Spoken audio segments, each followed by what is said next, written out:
ഇദ് ഖാല ലഹു റബ്ബുഹു അസ്ലിം ഖാല അസ്ലംതു ലിറബ്ബിൽ ആലമീൻ. സ്വന്തം മകനായ ഇസ്മായിൽ എന്ന ബാലനെ അറുക്കാനാണല്ലോ ഓർഡർ കിട്ടിയത്. ഇബ്രാഹിം നബി അറുക്കാൻ തയ്യാറായി. ഞാൻ ചോദിക്കട്ടെ പ്രിയപ്പെട്ട ഉമ്മമാരെ, സുഹൃത്തുക്കളെ, ആ കുട്ടികളെ സുബഹി നിസ്കാരം ഒഴിവാക്കി കിടക്കുമ്പോൾ അവരെ കുറച്ച് വെള്ളമെടുത്ത് അവരെ കാതിലോ അവരെ തലയിലോ ഒന്ന് ഇറ്റിച്ചു കൊടുക്കാൻ പോലും നമുക്ക് ധൈര്യമില്ല എങ്കിൽ നമുക്ക് എന്ത് ജീവിതത്തിൽ എന്ത് അനുസരണമാണ് പിന്നെയുള്ളത്? ധൈര്യത്തോടുകൂടി അവരെ കീശയൊന്ന് തപ്പി നോക്കാൻ നമുക്ക് കഴിയുന്നില്ല എങ്കിൽ അവരെ പേഴ്സ് ഒന്ന് എടുത്തു നോക്കൂ. ആ പേഴ്സിലുള്ള ഫോട്ടോ ആരുടേതാണ്? അത് ഹോളിവുഡ് താരത്തിന്റെ ഫോട്ടോ ആണ് ആ പേഴ്സിലുള്ളത്. അതൊന്ന് അവിടുന്ന് എടുത്തു മാറ്റി സുബ്ഹാനല്ലാഹ്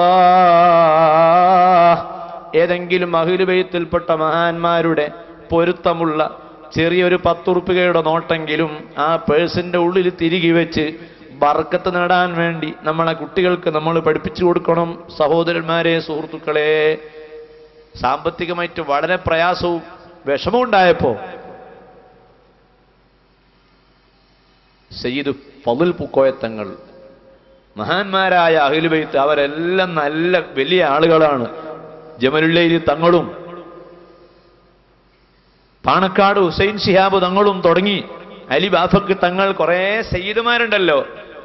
ഞാനവരെ നിറവും വലുപ്പവും നീളവും ഒന്നും പറയുന്നില്ല. ആ അഹ്ലു ബൈത്തിൽപ്പെട്ട മഹാന്മാർ വളരെ വലിയവരാണ്, അവര് മഹാന്മാരാണ്.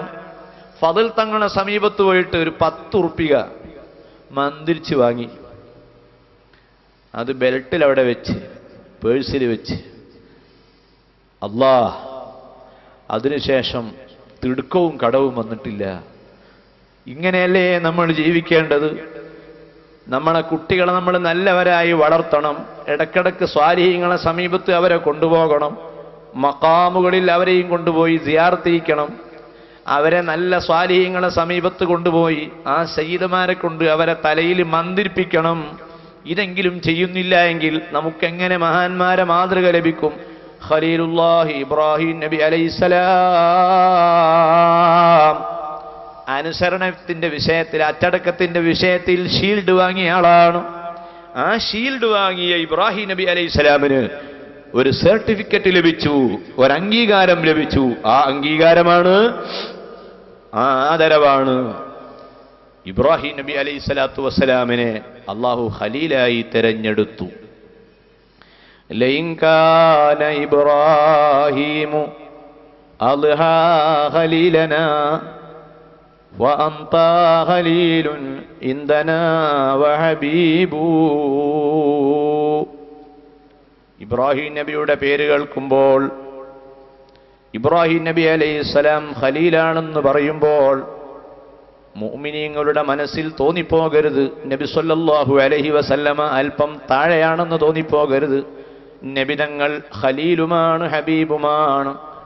ആ ഇബ്രാഹിം നബി അല്ലാഹു ഖലീലായി പ്രഖ്യാപിച്ചപ്പോൾ വാനലോകത്തുള്ള മലായികത്തുൽ കിറാം റബ്ബിനോട് ചോദിക്കുകയാണ്, അല്ലാഹ്, ഇതെന്തൊരു പുതുമ! ലാ യഅസൂനല്ലാഹ മാ അമറഹും വയഫ്അലൂന മാ യുഅ്മറൂൻ. അല്ലാഹു കൽപ്പിക്കുന്ന മുഴുവൻ കാര്യങ്ങളും അതേപടി പൂർത്തിയാക്കുകയും ഒരു തെറ്റും ചെയ്യാതെ ജീവിക്കുകയും ചെയ്യുന്ന മലായികത്താകുന്ന ഞങ്ങൾക്ക് ഖലീൽ എന്ന പദവി തരാതെ, ഖലീൽ എന്ന പദവി നൽകുന്നത് ഭൂമിയിലുള്ള പല പാപങ്ങളും ചെയ്യുന്ന മനുഷ്യരിൽപ്പെട്ട ഒരു ഇബ്രാഹിമിനാണോ ഖലീൽ എന്ന പദവി നൽകുന്നത്? ഈ പദവി ഞങ്ങൾക്ക് തരേണ്ടതല്ലേ എന്ന് മലക്കുകൾ സംശയം ചോദിക്കുമ്പോൾ അള്ളാഹു പറയുകയാണ്, മലായികത്തിനോട് പറയുകയാണ്, നിങ്ങളൊരു കാര്യം ചെയ്യ്, നിങ്ങളൊന്ന് താഴെ പോ, ഇബ്രാഹിം നബി അലൈഹിസ്സലാമിനെ നിങ്ങളൊന്ന് ടെസ്റ്റ് ചെയ്യ്, ഒന്ന് നോക്ക്, മൂപ്പര അച്ചടക്കവും അനുസരണ എങ്ങനെയുണ്ട് എന്ന് പരിശോധിക്കാൻ ഓർഡർ ഇടുകയാണ്. മലായികത്തിന്റെ പ്രതിനിധി ഭൂമിയിൽ വരികയാണ്. ഭൂമിയിൽ വന്ന് ഇബ്രാഹിം നബി അലൈഹി സ്വലാത്തു വസ്സലാമിന്റെ സമീപത്ത് വരികയാണ്. വരുമ്പോൾ ധാരാളം മൃഗങ്ങൾ ഇബ്രാഹിം നബി അലൈഹി സ്വലാമിന്റെ കൂടെയുണ്ട്. ആ മൃഗങ്ങളോടൊപ്പം നിൽക്കുമ്പോൾ, ആടുകളോടൊപ്പം മൃഗങ്ങളോടൊപ്പം നിൽക്കുന്നത് പാപമല്ല, സമുദായത്തിൽ ഒരുപാട് പാവപ്പെട്ട ആളുകൾ മൃഗങ്ങളെ മേയ്ക്കുന്നവരുണ്ട്, ആടിനെ മേയ്ക്കുന്നവരുണ്ട്. അത് കുറ്റമല്ല. ഗൾഫിൽ പോയി സൗദി അറേബ്യയിലെ ഏതോ പ്രദേശങ്ങളിൽ ആടിനെ മേച്ച് ജീവിക്കുന്ന മലയാളികളുണ്ട്. അത് കുറ്റമല്ല, ഹറാമല്ല. ഹലാലായ ജോലിയായാൽ ഏത് ജോലിയും നല്ലതു തന്നെ. ഇബ്രാഹിം നബി അലൈഹിസ്സലാം ആ മൃഗങ്ങളോടൊപ്പം നിൽക്കുമ്പോൾ ഈ മലക്ക് വന്ന് ചോദിക്കുകയാണ്, സലാം പറഞ്ഞു, സലാം മടക്കുകയാണ്, ഈ മൃഗങ്ങളിൽ ഒരെണ്ണം എനിക്ക് തരുമോ? ഇബ്രാഹിം നബി അലൈഹിസ്സലാം പറഞ്ഞു, ഒന്ന് നീ എടുത്തോന്ന്. നമ്മളൊക്കെ ആണെങ്കിലോ ഒന്ന് തരാമായിരുന്നു, പക്ഷെ അത് ഞാൻ എല്ലാം കൂടി എണ്ണ ഒപ്പിച്ചു കൊണ്ട് നടക്കുകയാണ്. എത്ര ഉണ്ടായാലും നമുക്ക് മതിയാവൂലല്ലോ. ആ ഒന്ന് കൊടുത്തു. ഒന്നിങ്ങ് വാങ്ങിയപ്പോൾ മലക്ക് ചോദിക്കുകയാണ്, ഈ ആകെയുള്ള മൃഗങ്ങളുടെ 1/3 എനിക്ക് തരണം. ഇബ്രാഹിം നബി അലൈഹിസ്സലാം പറയുന്നു, ഇഷ്ടമുള്ള 1/3 എടുത്തോളൂ. ആ 1/3 ഭാഗത്തെയും മലക്കഥ ഒരു ഭാഗത്തേക്ക് നീക്കി കൊണ്ടുപോവുകയാണ്. ആ മലക്ക് ചോദിക്കുന്നു, 2 ഭാഗം കിട്ടിയാൽ വളരെ സന്തോഷമായിരുന്നു. എന്നാ അങ്ങനെ ആയിക്കോട്ടെ, 3 മുഴുവൻ തരുമോ? ഈ മൃഗം മുഴുവനും കൂടെ കിട്ടിയ വലിയ റാഹത്തായിരുന്നു. വന്നാളെ സന്തോഷിപ്പിക്കാൻ വേണ്ടി ഇബ്രാഹിമിനെയും മുഴുവനും നൽകിയപ്പോൾ ആ മൃഗങ്ങളെയും തെളിച്ച് ആ മലക്കഥാ പോകുന്നു. കുറെ അങ്ങ് നീങ്ങിയപ്പോൾ മലക്കിങ്ങോട്ട് തിരിഞ്ഞിട്ട് ചോദിക്കുകയാണ്, ഈ മൃഗങ്ങൾ മുഴുവനും മേയ്ക്കാൻ ഒരു ഇടയനെ ആവശ്യമുണ്ടായിരുന്നു, അതിപ്പോ എവിടെ കിട്ടുക? ഇബ്രാഹിം നബി അലൈഹിസ്സലാം ചോദിക്കുന്നു, ഞാൻ തന്നെ ആയാൽ എന്താണ്, വിരോധമുണ്ടോ? ഞാൻ നിങ്ങളുടെ കൂടെ ഇടയനായി വരാം, ഈ മൃഗങ്ങൾ മുഴുവനും ഞാൻ മേച്ചുകൊള്ളാം. അപ്പോഴാണ് ആ മലക്ക് പറയുന്നത്, വല്ലാത്ത റബ്ബ് തന്നെ, വത്തഖദല്ലാഹു ഇബ്രാഹീമ ഖലീലാ അനിത്തഖിദൂ മില്ലത്ത ഇബ്രാഹീമ ഹനീഫാ. ആ ഇബ്രാഹിം നബിയുടെ മാർഗമാണ് മുസ്ലിമീങ്ങൾ സ്വീകരിക്കേണ്ടത്. അവരെ എല്ലാ വിഷയങ്ങളിലെയും അന്തിമ തീർപ്പ് ഖുർആനാണ്. അവരുടെ അന്തിമമായ എല്ലാ വിഷയവും ഇസ്ലാമാണ്. അവർക്ക് സ്വന്തം അഭിപ്രായങ്ങളില്ല, അവർക്ക് ഒരു സ്വന്തമായ ഒരു അഭിപ്രായവുമില്ല. സയ്യിദ് ഇബ്നു ഹാരിസ റളിയല്ലാഹു അൻഹു നബിയുടെ അടിമയാണ്. ആ സയ്യിദ് ഇബ്നു ഹാരിസ എന്ന അടിമയില്ലേ, ആ അടിമ കാണാൻ നല്ല ഭംഗിയുള്ള ആളാണെങ്കിലും അടിമയായിരുന്നു. കല്യാണത്തിന്റെ പ്രായമായപ്പോൾ സയ്യിദ് ഇബ്നു ഹാരിസ റളിയല്ലാഹു അൻഹുവിനോട് നബി സല്ലല്ലാഹു അലൈഹി വസല്ലമ ചോദിക്കുന്നു, സയ്യിദേ, ഒരു കല്യാണം വേണ്ടേ? കല്യാണം കഴിച്ചാൽ സുഖമായിരുന്നു, സന്തോഷമായിരുന്നു. എന്നാലേ നിനക്ക് ഞാനൊരു കുട്ടിയെ കണ്ടുവച്ചിട്ടുണ്ട്. സയ്യിദ് ഇബ്നു ഹാരിസ പറഞ്ഞു, ഹബീബായ നബി എന്തു പറഞ്ഞാലും ഓക്കെ, നമുക്ക് യാതൊന്നുമില്ല, ഉസ്താദ് പറഞ്ഞതല്ലേ, അത് മാത്രമാണ് ഞാൻ കല്യാണം കഴിക്കുക. എന്റെ ബാപ്പ എന്താണോ പറയുന്നത് ആ ബാപ്പ പറഞ്ഞതിന്റെ പുറത്ത് എനിക്ക് മറ്റൊന്നില്ല. ബാപ്പ ഒരു സ്ഥലത്തേക്ക് പോകണ്ട എന്ന് പറഞ്ഞാൽ നമ്മളിനി പോകുന്നില്ല. ആ ബാപ്പ നല്ല ആളാണെങ്കിൽ അയാള് ആലിമീങ്ങളെ ബഹുമാനിക്കുന്ന ബാപ്പമാർ, സയ്യിദുമാരെ ബഹുമാനിക്കുന്ന ബാപ്പമാരെ മക്കള് പൂർണ്ണമായി അനുസരിച്ചു കൊള്ളണം. അതേ സമയത്ത് സയ്യിദുമാരെയും ആലിമീങ്ങളെയും രണ്ടാക്കി വേർതിരിച്ച് അവരെ കളർ കൊടുത്തു മാറ്റി നിർത്തുന്ന ബാപ്പയാണെങ്കിൽ ആ ബാപ്പ പറഞ്ഞത് മുഴുവനും മക്കൾ കേൾക്കേണ്ട ആവശ്യമില്ല. കളർ നമ്മൾ കൊടുക്കണ്ട, നമ്മൾ ചുവപ്പും പച്ചയും കൊടുത്ത് ആലിമീങ്ങളെയും സയ്യിദുമാരെയും തിരിക്കണ്ട. അവരെപ്പോഴും ഹക്കിന്റെ കൂടെ നിൽക്കണമെന്ന് വിചാരിക്കുന്നവരാണ്. അവരെ റൂട്ട് പലപ്പോഴും തെറ്റിക്കുന്നത് ചില തെറ്റായ ചിന്താഗതിക്കാരാണ്. അവർ നമ്മളിടയിൽ ഭിന്നിപ്പുണ്ടാക്കാൻ എപ്പോഴും ശ്രമിച്ചു കൊണ്ടിരിക്കും. സയ്യിദ് ഇബ്നു ഹാരിസ പറയുന്നു, നബിയെ, നിങ്ങൾ ഏത് കെട്ടിച്ചാലും ഞാൻ കെട്ടിക്കൊള്ളാം. അള്ളാഹുവിന്റെ ഹബീബ് ആരെയാണ് കണ്ടുവച്ചത്? സൈനബ് ബിന്ത് ജഹ്ഷ് എന്നൊരു പെണ്ണിനെ. ആ പെണ്ണാണെങ്കിലോ വലിയ തറവാട്ടുകാരിയായ പെണ്ണാണ്. വലിയ തറവാട്ടുകാരിയായ സൈനബിനെ കല്യാണം കഴിച്ചു കൊടുക്കുന്നത് ആരെക്കൊണ്ട്? സയ്യിദ് ഇബ്നു ഹാരിസയെ കൊണ്ട്. സയ്യിദ് ഓക്കെ, പക്ഷെ മറുഭാഗം ഓക്കെ ആയില്ല. കല്യാണം ഉറക്കണമെങ്കിൽ 2 ഭാഗം ഓക്കെ ആവണ്ടേ? ഇതൊരു ഭാഗം ഓക്കെയാണ്, മറുഭാഗം വേറെന്തോ ആണ്, അത് ഓക്കെ ആയില്ല. സുബ്ഹാനല്ലാഹ്. സൈനബ് ബിന്ത് ജഹ്സിനെ നബി സല്ലല്ലാഹു അലൈഹി വസല്ലം വിളിച്ചിട്ട് ചോദിച്ചു, സൈനബ്, നിനക്ക് ഞാൻ നല്ലൊരു പുതിയാപ്പിളെ കണ്ടുവച്ചിട്ടുണ്ട്. നല്ല പുതിയാപ്പിളയാ, നല്ല ആളാ, വളരെ ഉഷാറാ, എനിക്ക് പരിചയമുള്ള ആളാ, എന്റെ കൂടെ നടക്കുന്ന ആളാണ്, പൈസ കയ്യിൽ കുറവാണെങ്കിലും മുമ്പ് അടിമയായിരുന്നെങ്കിലും ഇൽമുള്ള ആളാണ്, സ്വഹാബിയാണ്. അന്ത ഉമ്മുൻ അം അബു മാ റഅയ്നാ ഫീഹിമാ മിസ്ല ഹുസ്നിക ഖത്തു യാ സയ്യിദി ഖൈറൻ നബി. ബാപ്പയെ തെരഞ്ഞെടുക്കാതെ ഹബീബായ നബിയെ തെരഞ്ഞെടുത്തതുകൊണ്ട് സെയ്ദ് ബിൻ ഹാരിസക്ക് വലിയ ഷീൽഡും വലിയ അവാർഡ് കിട്ടിയ മഹാനാണ്. ആ സെയ്ദിനെ കൊണ്ടാണ് കെട്ടിക്കുന്നത്. തയ്യാറല്ലേ? സൈനബ് പറഞ്ഞു, ഞാൻ ആങ്ങളയോട് ചോദിക്കട്ടെ. അബ്ദുല്ലാഹിബിൻ ജഹ്ഷാണ് സഹോദരനെ വിളിച്ച് നമ്മളിങ്ങനെ ചെയ്യല്ലേ. അബ്ദുല്ലാഹിബിൻ ജഹ്ഷ് പറഞ്ഞു, നബിയെ ഞങ്ങൾ വലിയ കൂട്ടരാ, വലിയ തറവാട്ടുകാരാ, ആളുകൾ കേട്ടാര് വിഷമമല്ലേ? സെയ്ദ് ബിൻ ഹാരിസ ആള് മോശമായിട്ടല്ല, ഇത് ചേരുമോ? അല്ലാഹുവിന്റെ ഹബീബ് സ്വല്ലല്ലാഹു അലൈഹി വസല്ലമ പറഞ്ഞത് ഈ രണ്ടാളുകളും സ്വീകരിക്കണമോ വേണ്ടയോ എന്ന് ആലോചിച്ചു കൊണ്ടിരിക്കുമ്പോൾ സൂറത്തുൽ അഹ്സാബിലെ ആയത്ത് വന്നുപോയി, വമാ കാന ലിമുഅ്മിനിൻ വലാ ലിമുഅ്മിനത്തിൻ ഇദാ ഖദല്ലാഹു വറസൂലുഹു അൻ യകൂന ലഹുമുൽ ഖിയറത്തു മിൻ അംരിഹിം വമൻ യഅസില്ലാഹ വറസൂലഹു ഫഖദ് ളല്ല ളലാലൻ മുബീനാ. അതാണ് വമാ കാന ലിമുഅ്മിനത്തിൻ, ഒരു ഈമാനുള്ള പുരുഷനും പാടില്ല, വലാ മുഅ്മിനത്തിൻ ഈമാനുള്ള പെണ്ണിനും പറ്റൂല. ഇദാ ഖദല്ലാഹു വറസൂലുഹു, അല്ലാഹുവും റസൂലും തീരുമാനിച്ച് പ്രഖ്യാപിച്ചു കഴിഞ്ഞാൽ അതിനെ എതിർക്കൂല. വേഗം നിക്കാഹ് നടന്നോട്ടെ, ആരെയും നോക്കി നിൽക്കണ്ട. അബ്ദുല്ലാഹിബ്നു ജഹ്ഷ് സൈനബിനോട് പറയുന്നു, വേഗം മൂളിക്കോ, കല്യാണം നടക്കുകയാണ്. പ്രിയപ്പെട്ട സഹോദരന്മാരെ, സുഹൃത്തുക്കളെ, ഇസ്ലാമിക അച്ചടക്കം, ഈ അച്ചടക്കം ഒരു കാലഘട്ടത്തിൽ നമ്മുടെ നാട്ടിൽ നിയന്ത്രിച്ചിരുന്ന സംഘടനകളായിരുന്നില്ല. പള്ളിയിലെ ഉസ്താദ്, പള്ളിയിലെ ഇമാം, ആ ഇമാം പറഞ്ഞാൽ എല്ലാവരും അനുസരിക്കും.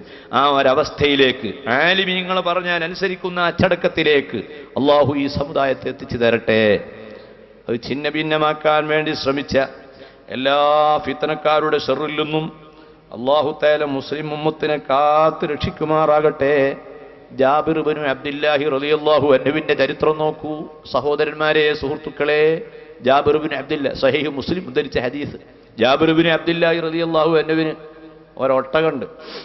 ആ ഒട്ടക സ്പീഡ് കുറവാ. നമ്മളെ വിദ്വാന്മാരുടെ കയ്യിലുള്ള മാരുതി കാറുണ്ടാവും, അതുപോലെ.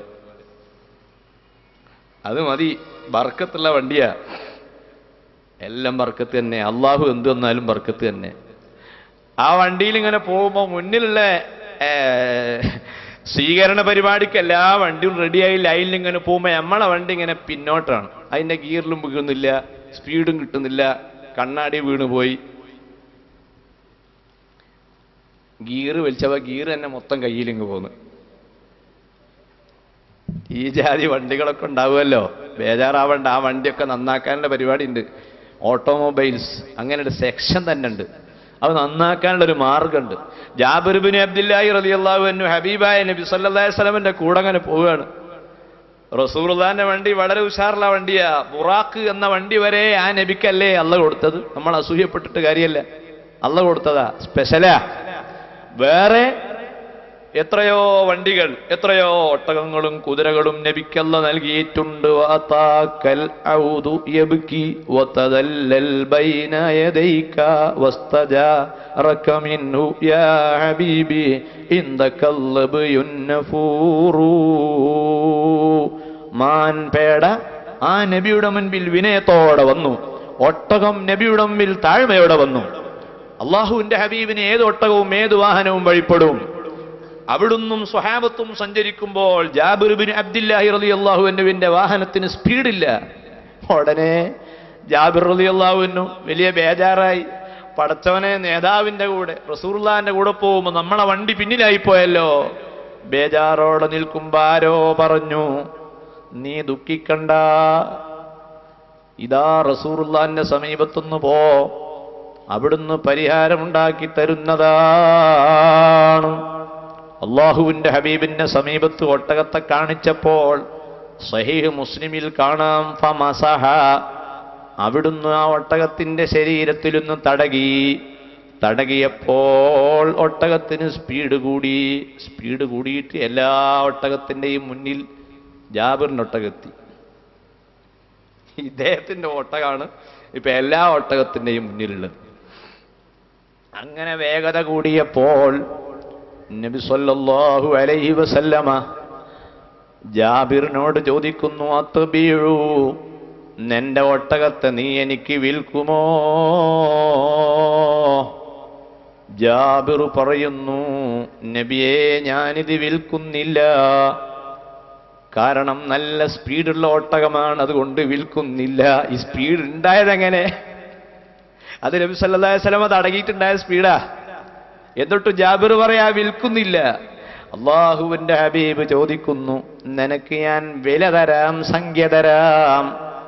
ജാബിർ റളിയല്ലാഹു അൻഹു എന്നിട്ടും അതിന് മനസ്സില്ല.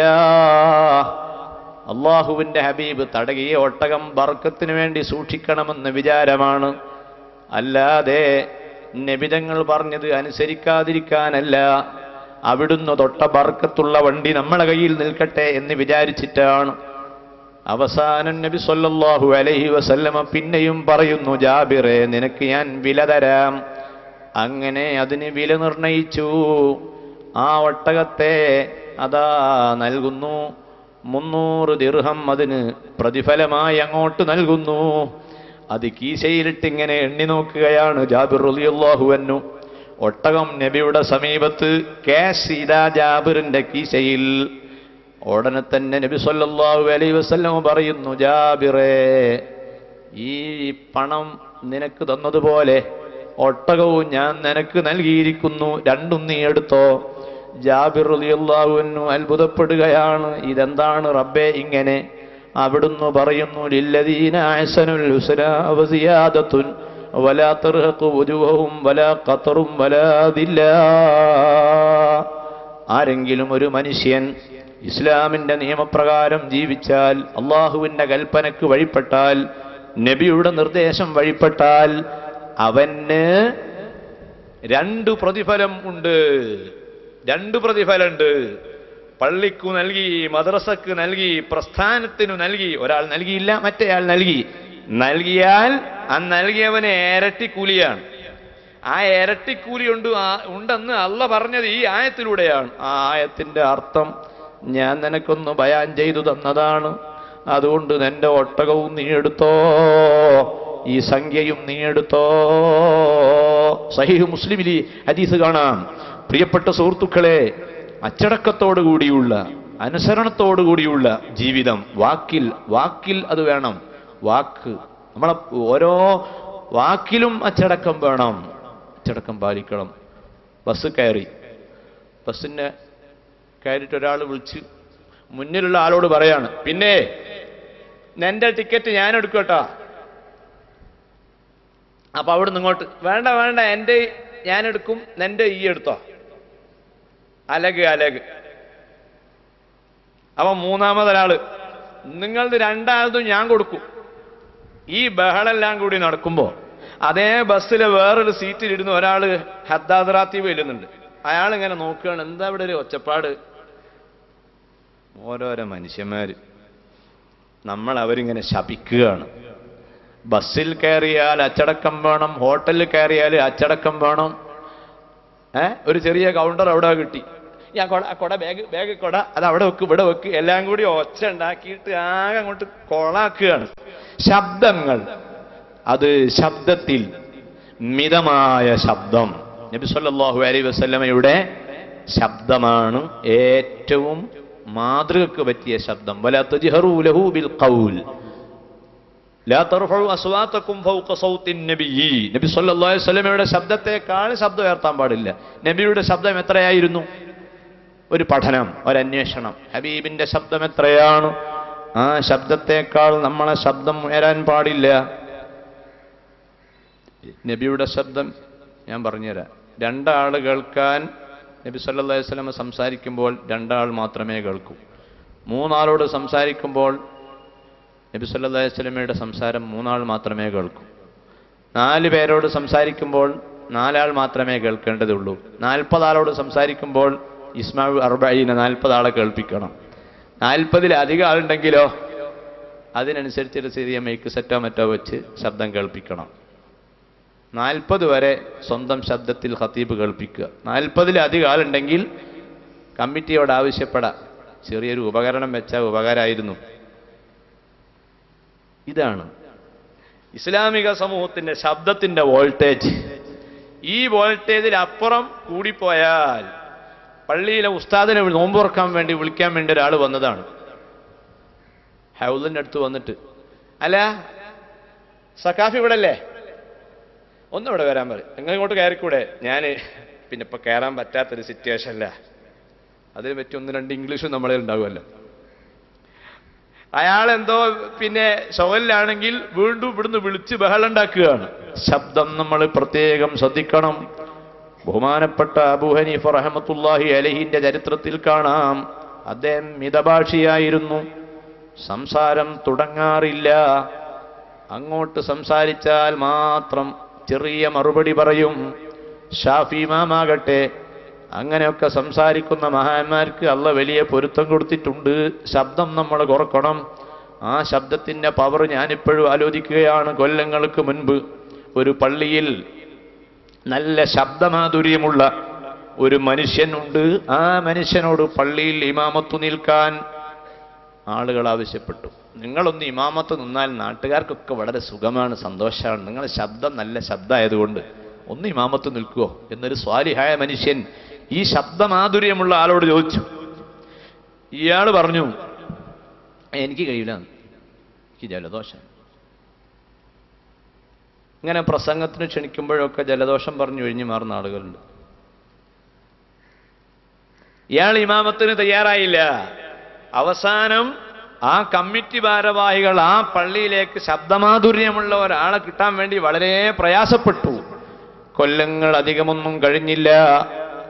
ഈ ശബ്ദമാധുര്യം നൽകി അള്ളാഹ് അനുഗ്രഹിച്ച മനുഷ്യന്റെ ശബ്ദം അള്ളാഹു എടുത്തു കളഞ്ഞു. ഇപ്പോഴും അദ്ദേഹത്തിന്റെ ശബ്ദം അതാ ഒരു പതുങ്ങിയ ശബ്ദമാണ്, ഒരു മൃഗത്തിൻ്റെതുപോലെയുള്ള എന്തോ ഒരു ഒച്ചപ്പാടാണ്. ശബ്ദത്തെ അള്ളാഹ് എടുത്തു കളഞ്ഞതാണ്. അതുകൊണ്ട് പള്ളിയിൽ വെച്ച് ശബ്ദമുണ്ടാക്കാൻ പാടില്ല, ഉസ്താദുമാരോട് ഉറക്കെ സംസാരിക്കാൻ പാടില്ല, മാതാപിതാക്കളോട് ഉറക്കെ സംസാരിക്കാൻ പാടില്ല.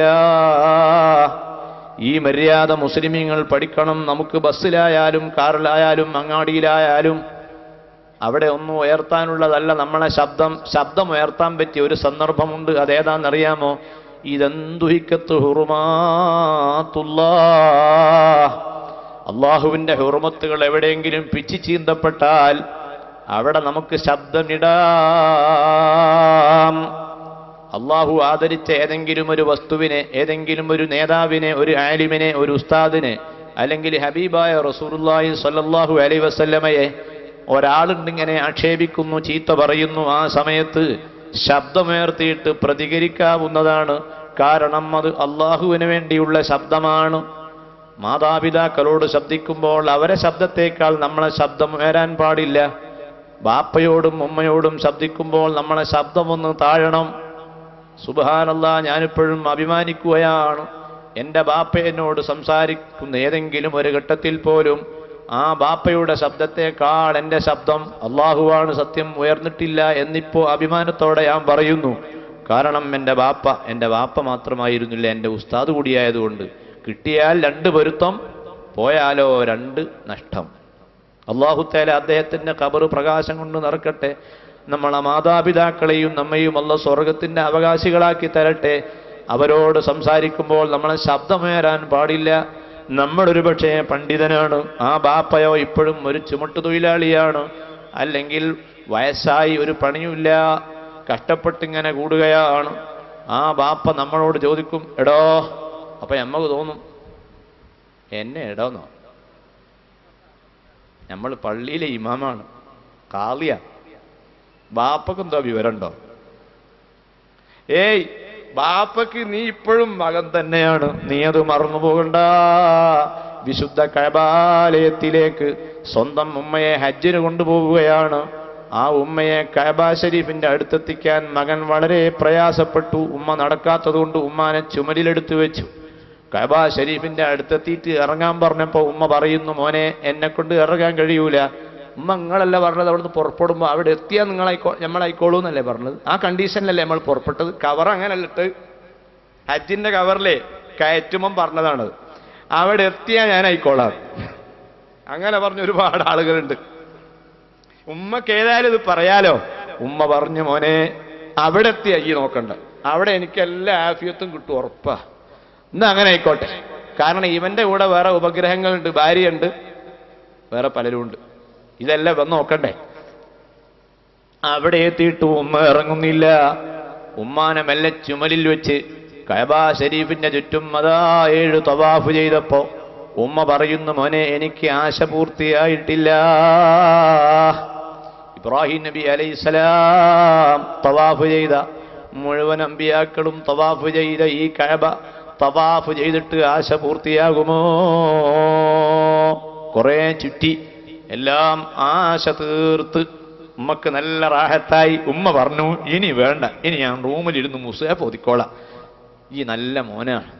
സർട്ടിഫിക്കറ്റൊക്കെ മകൻ വാങ്ങിവെച്ച് വലിയ പൊരുത്തമാ മകന് കിട്ടിപ്പോയി. സുബ്ഹാനല്ലാഹ്. ആ മകൻ റസൂലുള്ളാഹിന്റെ സമീപത്ത് വന്ന് ചോദിക്കുകയാണ്, യാ റസൂലല്ലാഹ്, എന്റെ ഉമ്മയെ ഇന്ന രൂപത്തിലൊക്കെ ഞാൻ ഹജ്ജും തവാഫും ചെയ്യിപ്പിച്ച് വളരെ സേവനം ചെയ്തിട്ടുണ്ട്.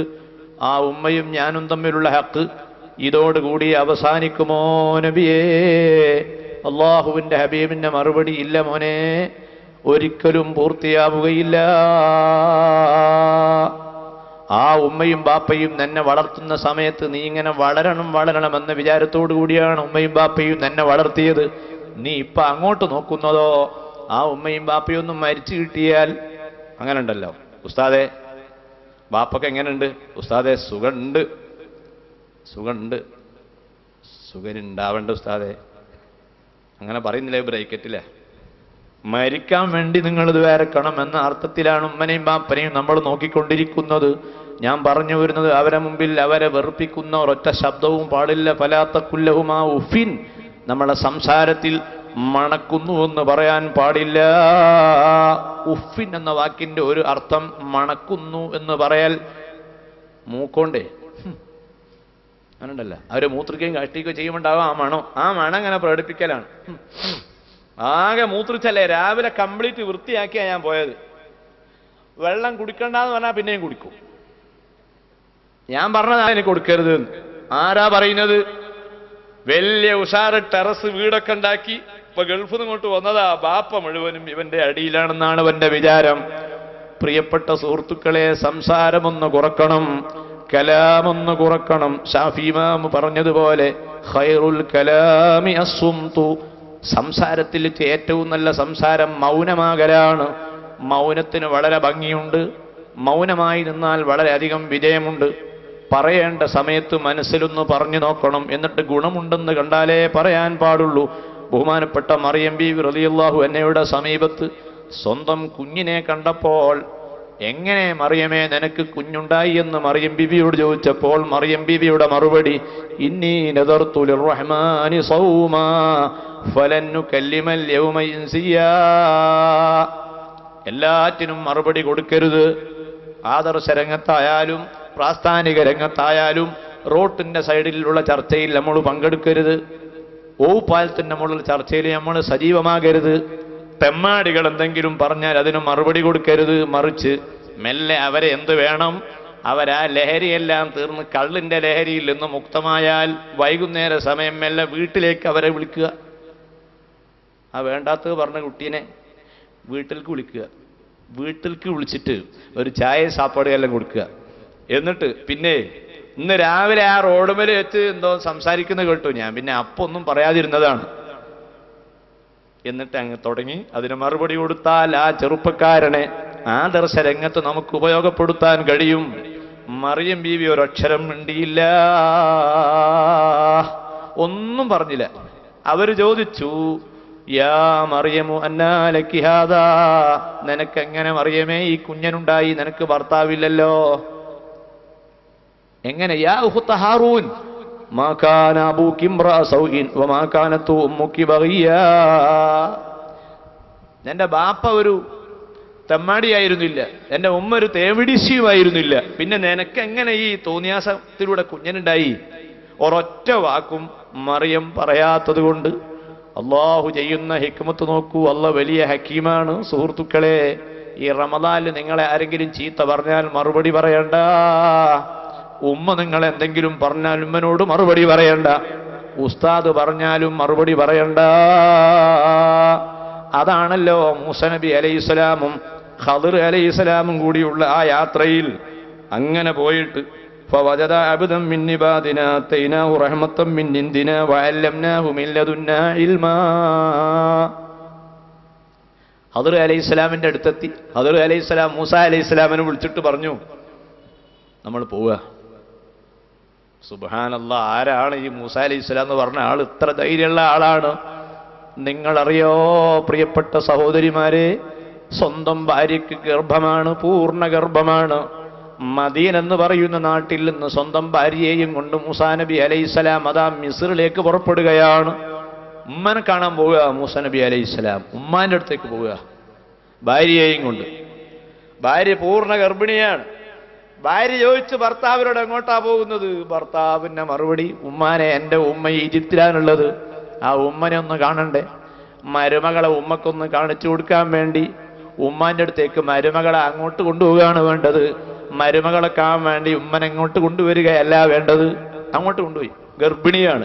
ഗർഭിണിയായ ഭാര്യയെയും കൊണ്ട് അങ്ങനെ നടന്ന് ഒരു സ്ഥലത്തെത്തിയപ്പോൾ മൂസ നബിയോട് വഴിതെറ്റിപ്പോയി.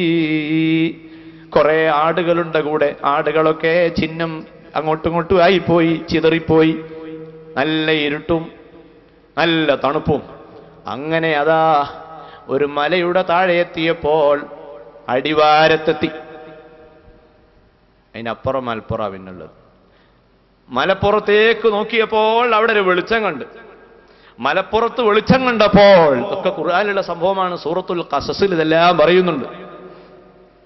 നാളെ നോക്കിയിട്ട് മലപ്പുറം എന്നുള്ള വാക്ക് കാണാഞ്ഞിട്ട് ബേജാറാവരുത്.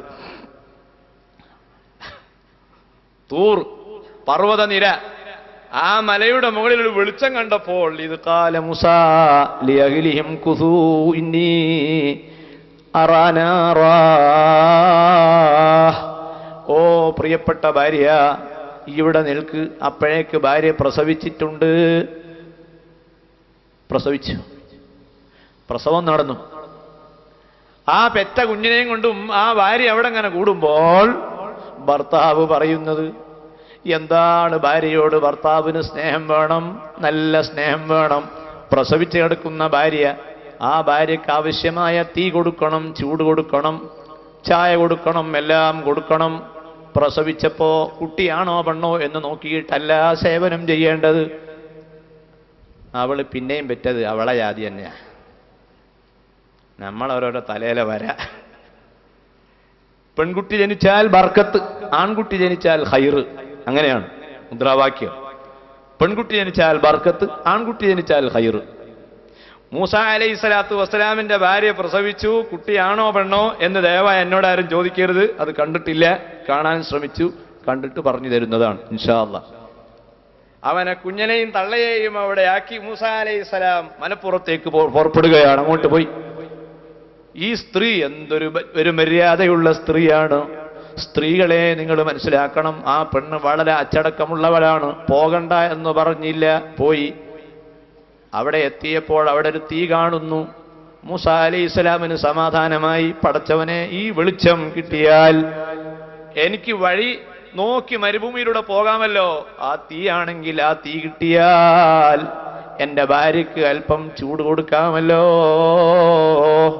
പക്ഷേ ആ വെളിച്ചത്തിന്റെ സമീപത്തെത്തിയപ്പോഴാണ് ഇത് സാധാരണ വെളിച്ചമല്ല. ലോകത്തിന്റെ റബ്ബായ സയ്യിദായ റബ്ബ് മൂസ അലൈഹിസ്സലാമിനോട് പറയുന്നു, ഈ വെളിച്ചം നിന്റെ ഭാര്യയ്ക്ക് മാത്രം കൊടുക്കാനുള്ള വെളിച്ചമല്ല, ഇത് ലോകത്തിന് മുഴുവനും വിതരണം ചെയ്യാനുള്ള വെളിച്ചമാണ്. ഈ വെളിച്ചത്തിന്റെ ചെറിയൊരു ഭാഗവുമായി ഫിർഔന്റെ കൊട്ടാരത്തിലേക്ക് പോകാം. ലോകം മുഴുവനും ഈ പ്രകാശം നീ കൊണ്ടുപോയി വിതരണം ചെയ്യണം.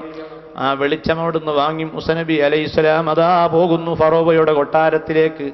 സുബ്ഹാനല്ലാഹ്, കയ്യിലുള്ള വടി നിലത്തിടാൻ റബ്ബ് പറഞ്ഞു. നിലത്തിട്ടു, അത് പാമ്പായി മാറി.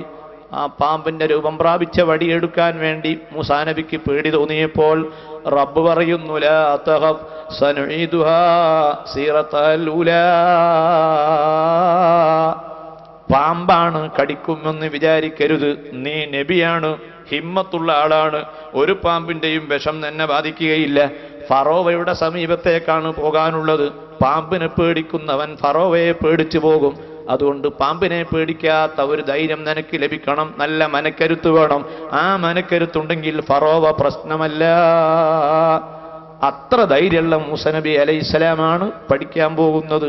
പ്രിയപ്പെട്ട മുതഅല്ലിമീങ്ങളെ, ഇൽമിന്റെ അഹ്ലുകാരെ, ഒരുപാട് കാലം നിസ്കരിച്ച് നോമ്പ് നോറ്റ് പ്രവർത്തന രംഗത്തുള്ളവർ മുഴുവനും ഇതിൽ നിന്ന് പാഠം ഉൾക്കൊള്ളണം. പിന്നെയും പിന്നെയും മഹാന്മാരെ സമീപത്ത് പോകണം, അവരിൽ നിന്ന് ലഭിക്കണം, തബറുക്ക് വാങ്ങണം. മൂസ അലൈഹിസ്സലാമും അതാ യൂശയും കൂടി പുറപ്പെട്ട് ഫവജദ അബ്ദൻ മിൻ ഇബാദിനാ ആതൈനാഹു റഹ്മത്തൻ മിൻ ഇൻദിനാ വഅല്ലംനാഹു മിൻ ലദുന്നാ ഇൽമാ. അവിടെ എത്തി.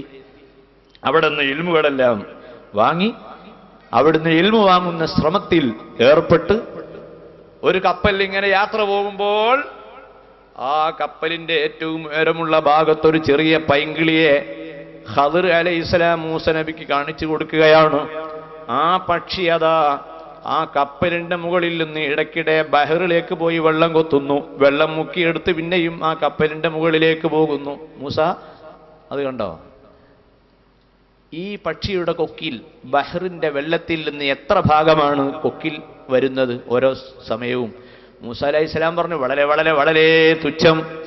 എങ്കിൽ ഇതാ എനിക്കും നിനക്കും കൂടിയ കിട്ടിയ ഇൽമ് ഈ പക്ഷിയുടെ കൊക്കിൽ ബഹറിൽ നിന്ന് കിട്ടിയ വെള്ളത്തിന്റെ അംശം പോലും ഇല്ല. അത്ര വലിയ ഇൽമ് ലോകത്തും ഉണ്ട് എന്ന് പഠിപ്പിച്ചു കൊടുക്കുന്നു. ആ യാത്രയിൽ 2-3 സംഭവങ്ങൾ, ആ സംഭവങ്ങളെല്ലാം മൂസാ നബി അലൈഹിസ്സലാം പഠിക്കുകയാണ്, അതെല്ലാം കാണുകയാണ്. ഞാൻ പറഞ്ഞു വരുന്നത് ഉസ്താദുമാരോടുള്ള ബഹുമാനം, മാതാപിതാക്കളോടുള്ള ബഹുമാനം, അവരുമായുള്ള ബന്ധം, അച്ചടക്കത്തിലൂടെ കിട്ടാൻ പോകുന്ന ഭാഗ്യങ്ങൾ, പുരോഗതികൾ, അനുസരണത്തിലൂടെ ലഭിക്കാൻ പോകുന്ന വലിയ സന്തോഷങ്ങൾ. ബഹുമാനപ്പെട്ട ഈസാ നബി അലൈഹിസ്സലാത്തു വസ്സലാം എന്ന് പറയുന്ന ആ യുവാവ്, ആ ബാലൻ പിതാവില്ലാതെ ജനിച്ച പശ്ചാത്തലത്തിൽ മറിയമിനെ കളിയാക്കാൻ വേണ്ടി ആളുകൾ വന്നപ്പോൾ മറിയമിന്റെ മറുപടി ഞാൻ മിണ്ടുകയില്ല എന്ന് പറഞ്ഞപ്പോൾ ആ കുട്ടി മിണ്ടാൻ തുടങ്ങി എന്നാണ് അതിന്റെ അർത്ഥം. നല്ല ബാപ്പ, നല്ല മനുഷ്യൻ, വേണ്ടാത്ത സംസാരത്തിന് പോകാതെ അച്ചടക്കത്തോടു കൂടി ജീവിച്ചാൽ നമ്മളെ മക്കൾ മിടുക്കന്മാരായി മാറും. അള്ളാഹു നമ്മളെ മക്കളെ സ്വാലിഹ്യങ്ങളാക്കി തരട്ടെ. മണ്ണാർക്കാട്ടുകാരനായ ഒരു സഹോദരൻ, അയാളുടെ ഒരു കുട്ടി സഖാഫിയാണ്, വേറൊരു കുട്ടി അഹ്സനിയാണ്.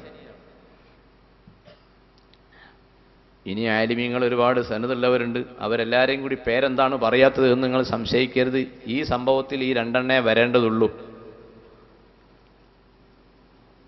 അപ്പോ ഹജ്ജിന് പോയപ്പോൾ അവിടുന്ന് ഇങ്ങനെ സംസാരിച്ചപ്പോ ഇതാരാ കൂടെ ഉള്ളത്? ഇത് ബാപ്പയാണ്. അങ്ങനെ ബാപ്പ മാത്രമുള്ള സമയത്ത് ഞാൻ ബാപ്പയോട് സംസാരിച്ചു, എന്തൊക്കെയാണ് നിങ്ങളുടെ സ്ഥിതി? അപ്പൊ അയാൾ ഇങ്ങനെ പറയാണ്, ഞാനവിടെ മണ്ണാർക്കാട് അവിടെ ചെറിയ കച്ചവടം, ഹോട്ടൽ കച്ചവടം, അത് രാവിലെ ഒരു ചായയും പിട്ടും മാത്രം. അതൊരു 10 മണി വരെ ആളുകളൊക്കെ വന്ന് തിന്നും, അങ്ങനെ പോവും. അതിൻ്റെ കണക്കൊക്കെ എഴുതി വെച്ച് അങ്ങനെ. അതിൻ്റെ ഇടയിലാണ് നമ്മുടെ നാട്ടിലൊരു വയലൊക്കെ ഉണ്ടായിരുന്നു. ആ വയലിന് പോയപ്പോൾ ഉസ്താദ് ദ്വാരുന്നു. അങ്ങനെ നമ്മളെ മകനെ അള്ളാൻ്റെ തൗഫീഖ് കൊണ്ട് ഓതാൻ പറഞ്ഞയച്ച്.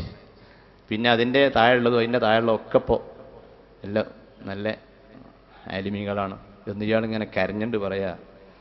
വളരെ ശാന്തമായി ജീവിച്ച, വളരെ അച്ചടക്കത്തോട് കൂടി ജീവിച്ച ആ മനുഷ്യൻ വിജയിച്ചു. വലിയ ബർക്കത്ത് അയാൾക്ക് ലഭിച്ചു, വലിയ സന്തോഷം അയാൾക്ക് ലഭിക്കുകയാണ്. ഇതെങ്ങനെ കിട്ടിയതാണെന്നറിയാമോ? സംസാരത്തിൽ ശ്രദ്ധിച്ചാൽ, നമ്മളെ വാക്ക് നമ്മളൊന്ന് നിയന്ത്രിച്ചാൽ റബ്ബ് നമുക്ക് പൊരുത്തം തരും. വേണ്ടാത്ത ഒന്നും നമ്മളെ നാവ് കൊണ്ട് പറയണ്ട. നബി സല്ലല്ലാഹു അലൈഹി വസല്ലമയുടെ ഭാര്യയായ സഫിയ ബീവി റളിയല്ലാഹു അൻഹ കാണാൻ അല്പം ഉയരം കുറഞ്ഞ പെണ്ണാണ്. സഫിയ റളിയല്ലാഹു അൻഹ ഭംഗിയുണ്ടെങ്കിലും ഉയരം കുറവാണ്. ഒരു ദിവസം നബിയുടെ ഭാര്യയായ ആയിഷ റളിയല്ലാഹു അൻഹയ്ക്ക് ഭംഗിയേക്കാൾ കൂടുതൽ ബുദ്ധി കൂർമ്മതയാണ്. നല്ല തൻ്റെട ആയിഷ ബീവിക്ക്. ആയിഷ ബീവിയുടെ നബിക്ക് വലിയ ഇഷ്ടമാണ്. ഇഷ്ടമുണ്ടാവാനുള്ള കാരണം ഭംഗി കൊണ്ടല്ല, ബുദ്ധി കൂർമ്മത കൊണ്ടാണ്. സിദ്ദീഖിന്റെ മകളാണല്ലോ ആയിഷ റളിയല്ലാഹു അൻഹ. ഒരു ദിവസം എന്തോ സംസാരിച്ചു കൊണ്ടിരിക്കുമ്പോൾ ആയിഷ ബീവിയുടെ മറുപടി, ആയിഷന്റെ പ്രതികരണം, ഹസ്ബുക സഫിയ, നിങ്ങൾക്കിന് സഫിയ മതിയല്ലോ. ആ സംസാരിക്കുന്ന സമയത്ത് സഫിയ എന്ന കുള്ളത്തി മതിയല്ലോ, ഉയരൽപ്പം കുറവാ സഫിയക്ക്, നിങ്ങൾക്ക് ആ ഉയരം കുറഞ്ഞ സഫിയ മതിയല്ലോ എന്നൊരൊറ്റ വാക്ക് ആയിഷ റളിയല്ലാഹു അൻഹയുടെ ജീവിതത്തിൽ ഒരൊറ്റ വാക്കല്ലാതെ അത്തരം വാക്ക് വന്നിട്ടില്ല. ഉടനെ നബി സല്ലല്ലാഹു അലൈഹി വസല്ലം അത് കേൾക്കുമ്പോൾ ആയിഷ ബിവിയോട് പറയുകയാണ്, ലൗ മുസിജത് ബിമായിൽ ബഹരി ലന്തനതുഹു ഇന്നകി ഖുൽതി ഖൗല ലൗ മുസിജത് ബിമായിൽ ബഹരി ലന്തനതുഹു. ഓ ആയിഷ, നീ പറഞ്ഞ ആ വാക്ക് 7 സമുദ്രത്തിലുള്ള വെള്ളത്തിലിട്ട് കലക്കിയാൽ ആ 7 സമുദ്രത്തിലെ മുഴുവൻ വെള്ളത്തെയും അത് മണപ്പിച്ച് കളയും ആയിഷ. അതുകൊണ്ട് നിന്റെ സംസാരത്തിൽ ഒരിക്കലും തന്നെ ഇഷ്ടമില്ലാത്തൊരു വാക്കും പറയരുത്. സഫിയ ബീവി റളിയല്ലാഹു അൻഹയുടെ പൊരുത്തം ആയിഷ ബീവി അതാ വാങ്ങുന്നു. ഗീബത്ത്, നമീമത്ത് ഒന്നും നമ്മൾ പറയരുത്. ബഹുമാനപ്പെട്ട അബ്ദുല്ലാഹി ബിൻ ഉമർ റളിയല്ലാഹു അൻഹുവിന്റെ കാലം ഹജ്ജാജ് ഭരിക്കുന്ന കാലമാണ്. രാഷ്ട്രീയക്കാരെ പറ്റി ഗീബത്ത് പറഞ്ഞൂടെ? നമ്മളെ എതിർക്കുന്ന രാഷ്ട്രീയക്കാരെ സംബന്ധിച്ച് എന്തെങ്കിലുമൊക്കെ പറഞ്ഞൂടെ? ഞാൻ പറയുന്നു, ഗീബത്ത് എന്തായാലും പറയാൻ പറ്റില്ല. വളരെ ഗൗരവത്തോടെ ശ്രദ്ധിക്കണം സുഹൃത്തുക്കളെ. ഹജ്ജാജ് ഇബ്നു യൂസുഫ് എന്ന് പറഞ്ഞാൽ രാഷ്ട്രീയ നേതാവാണ്. ആ ഹജ്ജാജ് ഇബ്നു യൂസുഫിനെ സംബന്ധിച്ച് ഒരു മനുഷ്യനെന്തോ ചില വാക്കുകൾ പറഞ്ഞു ഇബ്നു ഉമറിനോട്. അബ്ദുല്ലാഹി ഇബ്നു ഉമറിന്റെ അടുത്ത് വന്നിട്ട് പറയാ, ഹജ്ജാജ് ഇബ്നു യൂസുഫ് അങ്ങനെയാണ് ഇങ്ങനെയാണെന്ന് ഇങ്ങനെ പറഞ്ഞപ്പോ ഉടനെ തന്നെ ഹജ്ജാജ് ഇബ്നു യൂസുഫിനെ സംബന്ധിച്ച് ഇബ്നു ഉമറിനോട് ഇങ്ങനെ പറഞ്ഞപ്പോൾ ബഹുമാനപ്പെട്ട അബ്ദുല്ലാഹി ഇബ്നു ഉമറിന്റെ പ്രതികരണം, നിങ്ങളെ എന്നോടിത് പറയണ്ട, നിങ്ങൾ ഹജ്ജാജിന്റെ അടുത്ത് പോയി ഈ വിവരം ഒന്ന് പറഞ്ഞാൽ വളരെ സന്തോഷം, എന്നാൽ അയാൾ തിരുത്തി നന്നാവും. ഇവിടുന്ന് ഇതിങ്ങനെ പറഞ്ഞ് എന്നെ കേൾപ്പിക്കണ്ട, നിങ്ങൾ അങ്ങോട്ട് പോയിക്കോ. എന്തൊരു മര്യാദ! എല്ലാ നന്മയിലേക്കും അള്ളാഹു നമുക്ക് വഴി കാണിച്ചു തരട്ടെ. നിങ്ങളറിയോ, വലീദ് ഇബ്നു അബ്ദുൽ മലിക് എന്ന് പറയുന്ന ബഗ്ദാദ് ഭരണം നടത്തുന്ന വലിയ രാജാവ്, ആ രാജാവ് ഒരു ദിവസം അദ്ദേഹത്തിന്റെ കൊട്ടാരത്തിൽ വെച്ച് ആവശ്യപ്പെടുകയാണ്, തമാശ പറയാൻ വേണ്ടി ഒരാളെ കിട്ടിയാൽ നന്നായിരുന്നു. അങ്ങനെയുണ്ട്, ടൈം പാസിങ്ങിന് വേണ്ടി ആളെ കിട്ടാതെ വരുമ്പോൾ നമ്മളെ അഷ്റഫ് ഉണ്ടോ നോക്ക് അവിടെ ആ റോഡുമേൽ. എന്തേ?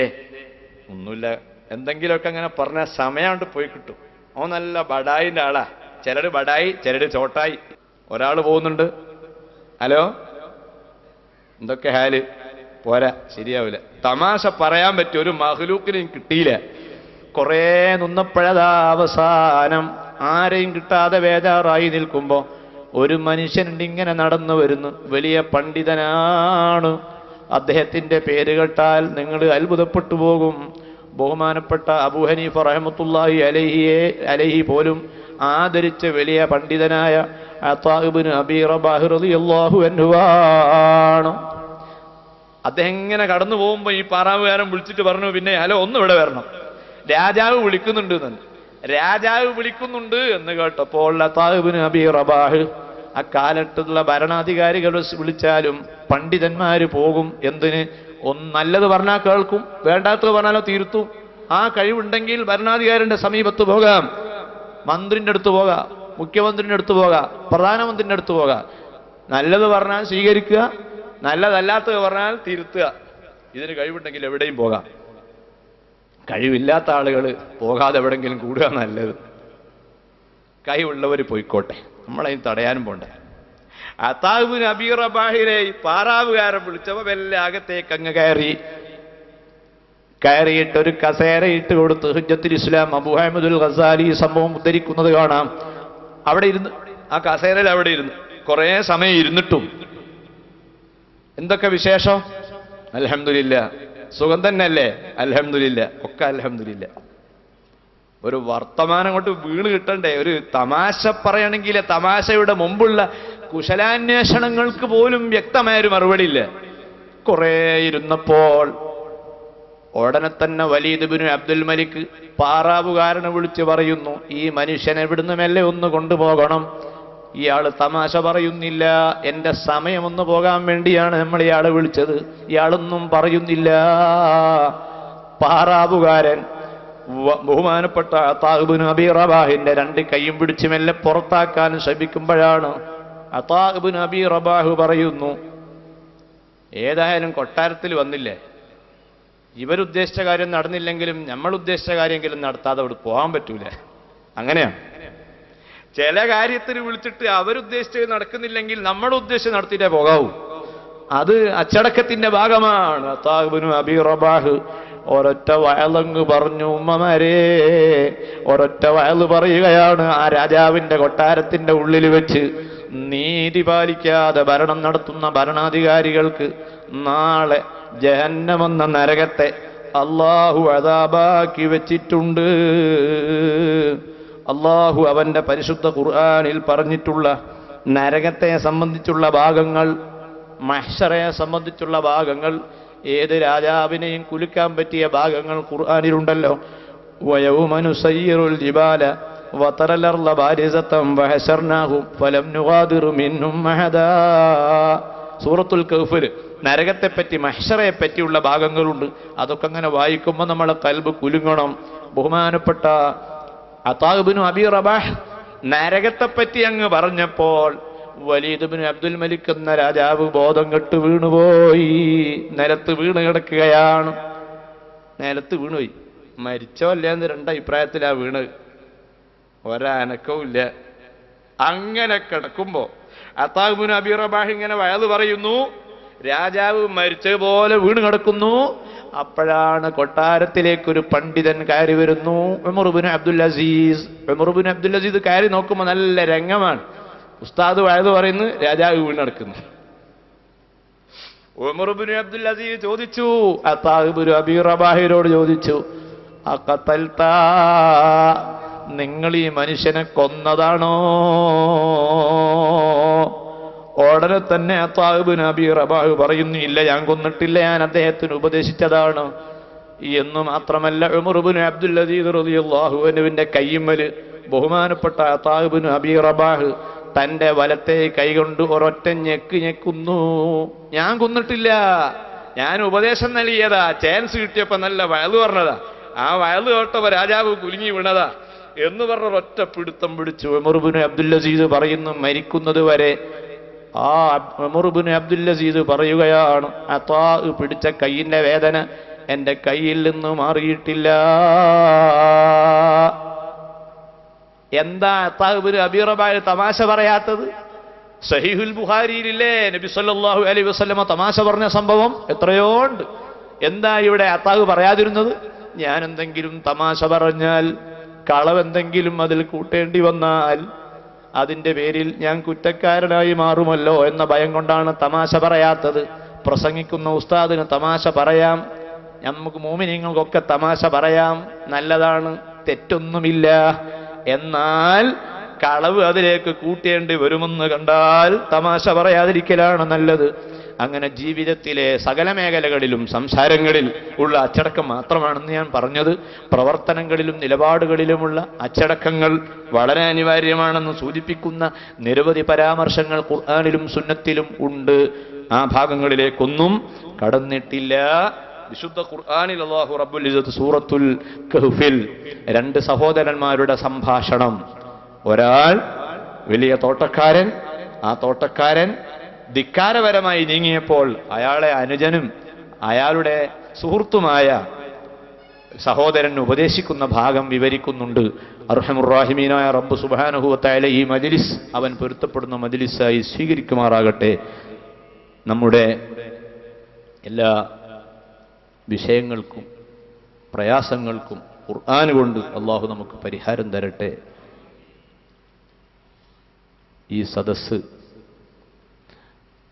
ഇവിടെ ഒരുമിച്ച് കൂടിയതുപോലെ ആഖിറത്തിൽ സമ്മേളിക്കുവാൻ അള്ളാഹു അനുഗ്രഹിക്കട്ടെ.